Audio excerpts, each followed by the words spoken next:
Hello, Arbi. How are you doing today? I'm very fine today. Thank you very much. Thank you very much for giving me this interview.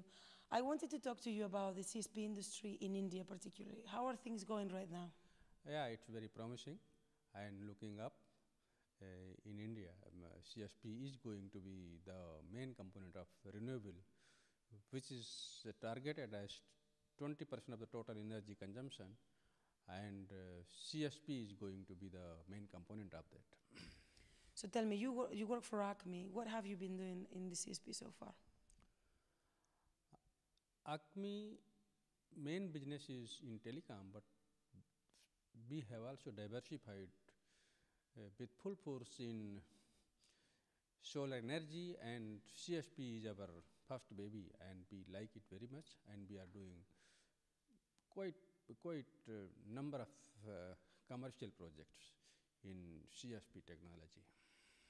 Excellent. And in your opinion, what are the most important things for the industry, CSP industry, to focus on in 2012 in India, obviously?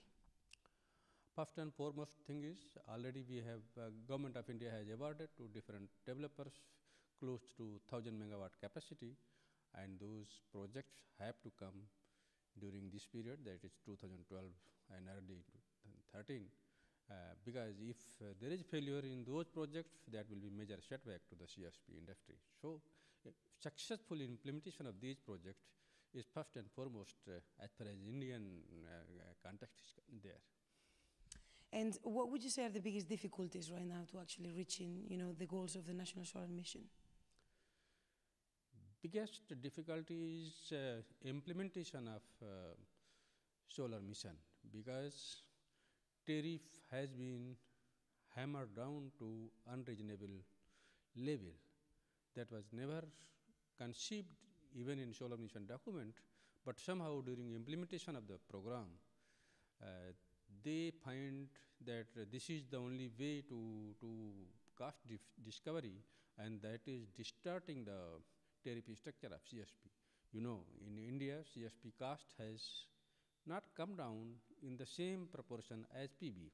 And now, earlier the cost of CSP used to be lower than PB. Now PB is much lower, and if both are bracketed for competition together, then CSP is going to lose. So first and foremost thing is, we have to realize this thing, that unless we get the same volume in CSP as in PV, industry is not going to put up the project there.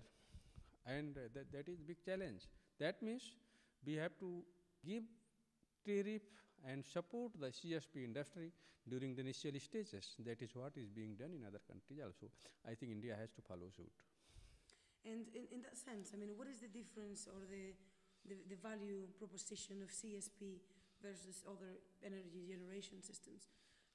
What is it that we are different and perhaps have better qualities on? As far as energy generation is concerned, CSP is not difficult, because India is very good in power plant work, and CSP is a small part of that power plant. Power plant is equally, conventional plant is equally difficult. But most important thing is, cost is high today. And main reason is because there has not been development of industry in the country. Once it is indigenized, then it will gain more or less same popularity as conventional power. And again, I am repeating that there is a lot of scope of CSP in India, because there are certain pockets in India where DNA is very good, land is abundant, and CSP stands a very good chance there. Excellent. Well, thank you very much, and I hope to see you very soon in India.